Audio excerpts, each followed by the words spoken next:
Сәлеметсіңдер ме оқушылар? Бүгін 2-ші тоқсан бойынша жиынтық бағалауға арналған тапсырмалар. Бөлім: достық пен татулық таптырмас бақыт. Оқу мақсаты: тыңдалым материалдарының мазмұны негізінде деректерді келтіре отырып, дәлелді жауап беру. Пікірталасқа қатысушылар берілген тақырып бойынша өз пікірлерін сенімді дәлелдеу және қойылған сұрақтарға еркін жауап беру.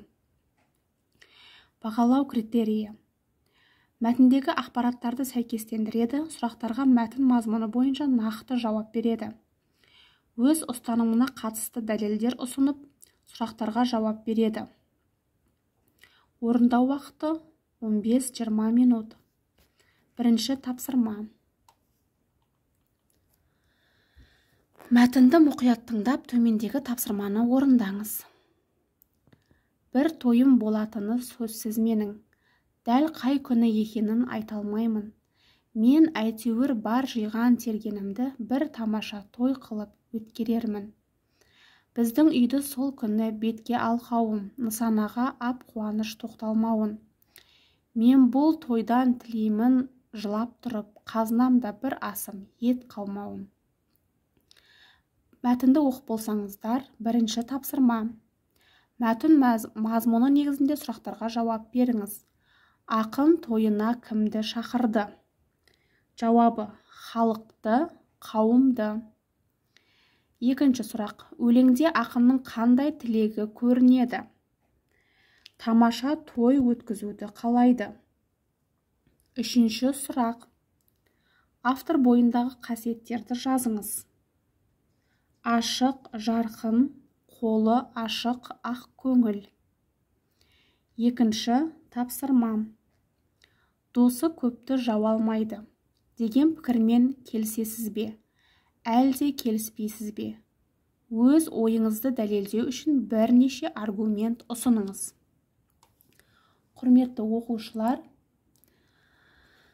досы көпті жау алмайды. Шынайы достық, шынайы махаббат сияқты сирек кездеседі. Мен үшін достық дегеніміз бұл адалдық пен сенімділік.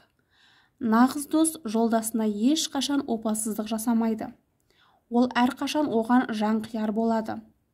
Барлық адам сізден бас тартқанның өзінде ол сізді ешқашан тастамайды. Және әрқашан қасыңыздан табылады. Шынайы достар шыншыл болады. Жағымпаздық пен екіжүзділікке орын жоқ. Шындық ащы болса да, оны жасырмай бетке айтады. Есіңізде болсын достар, біздің айнамыз. Егер сіз адал болмасаңыз, өз досыңыздан адалдықты күтпеңіз.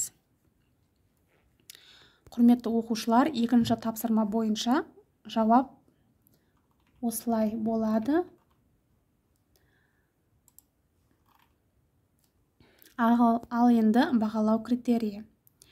Мәтіндегі ақпараттарды сәйкестендіреді, сұрақтарға мәтін мазмұны бойынша нақты жауап бересіздер. Яғни берілген сұрақтарға өлең мазмұны негізінде жауапқа 3 балл беріледі сіздерге. Өз ұстанымына қатысты дәлелдер ұсынып, сұрақтарға жауап береді. Нақты ұстаным көрсетеді, ойын аргумент арқылы айтады. Сіздер екінші тапсырма бойынша эссе жазып, өз аргумент келтіру арқылы осы 4 ұпайды аласыздар. Жалпы 7 балға ие боласыздар. Рахмет, құрметті оқушылар, зейіндеріңіз ашылсын.